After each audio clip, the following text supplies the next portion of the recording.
উত্তরাকে বাঁচানোর কোনো উপায়ই ছিল না রাঙাজিদের হাতে। কারণ তিয়াসের ভাড়া করা লোকগুলো বাড়ির চারপাশে ছড়িয়ে ছিল।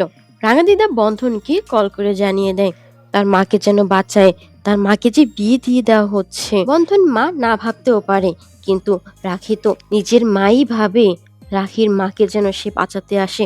এরপর দেখা যায় রাঙা বেশি উত্তরাকে প্রশ্ন করে সে কেন বারবার বলেছিল যে কুমারেশ কি ভালোবাসে।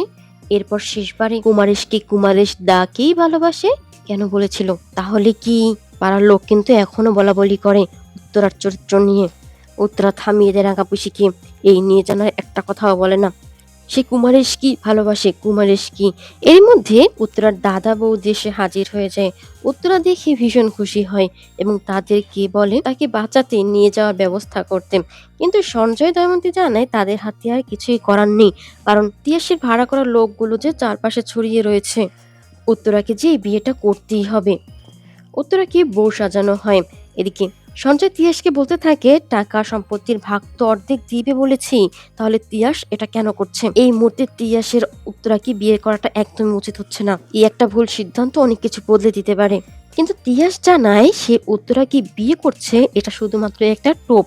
কারণ কেউ একজন আছে যে কিনা হুবহু উত্তরার মতো দেখতে, সাদা থান পরা থাকে। ওইসব আত্মা টাত্মা সে বিশ্বাস করে না। সে চায় না উত্তরের সাথে তিয়াসের বিয়েটা হোক। নিশ্চয়ই সে আজ আসবেই, তাকেই আজ ধরার জন্য এই প্ল্যানটা করা হচ্ছে। তিয়াস সাথে উত্তরা সেই ছবিটি খুলে ফেলে দেয়। ঠিক সেই মুহূর্তে দেখা যায় সাদা থান পরা হুবহু উত্তরার মতো দেখতে সে এসে ছবিটি আবার লাগিয়ে দেয়। তবে কি সত্যি বেঁচে আছে সাথী? আসবে কি উত্তরাকে বাঁচাতে? এদিকে বাড়িতে রাখি ভীষণ কান্নাকাটি করছিল। মিমি তাকে সান্ত্বনা দেওয়ার চেষ্টা করছিল। চম্পা তার লোকগুলোকে ভালোভাবে বুঝিয়ে দেয় সাদা থান পরা, তাকে ধরতে হবে, ভালোভাবে নজর রাখতে হবে। কিন্তু এদিকে দেখা যায় বন্ধন খোকনরা মিলে আগুন লাগিয়ে ধোয়ার ব্যবস্থা করে ফেলে। চারপাশে ধোঁয়া ছড়িয়ে ছিটে যায়। এরই মধ্যে দেখা যায় তিয়াস যেই মুহূর্তে উত্তরাকে সিঁদুর দিতে যাবে ঠিক সেই মুহূর্তে তারা ধোঁয়া দেখতে পায় প্রচন্ড। আগুন আগুন বলে চিৎকার দিতে থাকে ভোলা। সবাই দৌড়ে পালাতে থাকে। তিয়াসের আর সিঁদুর দান করা হয় না। উত্তরা দাঁড়িয়ে ধোঁয়ায় ভীষণ কষ্ট পাচ্ছিল। ঠিক সেই মুহূর্তে বন্ধন এসে তাকে হাত ধরে টেনে অন্যদিকে নিয়ে যায়। উত্তরা বন্ধনকে দেখে বলতে থাকে তুই আমাকে বারবার বাঁচাচ্ছিস বন্ধন, আয় না বাবা আমার কাছে আয়। কিন্তু বন্ধন জানায় না সে যাবে না, সে তার মা নয়। উত্তরা প্রশ্ন করে মা নয়, তাহলে বাঁচালি কেন? বন্ধন জানায় শুধুমাত্র রাখির জন্য। বন্ধন তার বোনের মাকে বাঁচিয়েছে, তার বোন যে মনে প্রাণে তাকেই মা হিসেবে মানে। বন্ধন তিয়াসকে ছেড় দিয়ে বলেন তাকে যেন ওখানকার আশেপাশে আর দেখা না যায়, সে যেন ফিরে যায়। তার বোন যে মা হিসেবে মানে, তার বোনের মায়ের ক্ষতি কেউ করতে পারবে না। সবাই যার যার মতো সরে যায়। দাঁড়িয়েছিল তিয়াস একা। হঠাৎই দেখা যায় সাদা থান পরা আবারও সাথী চ্যাটার্জির মতোই দেখতে এসে তিয়াসকে বলতে থাকে কি আমাকে ধরার জন্য টোপ ছিল তো এটা? ঠিকই ধরেছ, আমি ঠিক আছি, আর আমি আমার বোনকে বাঁচাতে বারবার এভাবেই ফিরে আসব।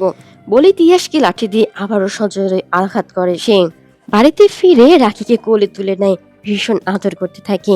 রাখিও ভীষণ খুশি তার মাঝে ফিরে এসেছে। বন্ধন দাঁড়িয়ে সব দেখতে থাকে তার বোনকে এখন কতটা খুশি, কতটা আনন্দিত দেখাচ্ছে। মদন তো এবার যাবে বাজার করতে, কি কি খাবে জানতে চায়। কিন্তু না, বন্ধন জানায় সে এ বাড়িতে জল স্পর্শ করবে না। উনি বন্ধনের মা নয়, বন্ধন যা করেছে শুধুমাত্র তার বোনের জন্য করেছে। রাখি ভীষণ ছোট ছিল, রাখির মায়ের কথা মনে নেই, কিন্তু বন্ধনের তো হাবছা মনে আছে।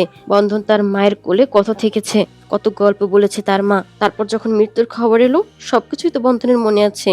না না, ইনি কিছুতেই বন্ধনের মা হতে পারে না। আর হ্যাঁ, 25 তারিখের আগের রাত সেইভাবে রাখিকে গিফট দিতে পারলে সে বিশ্বাস করবে। ভিডিওগুলো পেতে চ্যানেলটি সাবস্ক্রাইব করে রাখুন, লাইক করতে ভুলবেন না। ধন্যবাদ।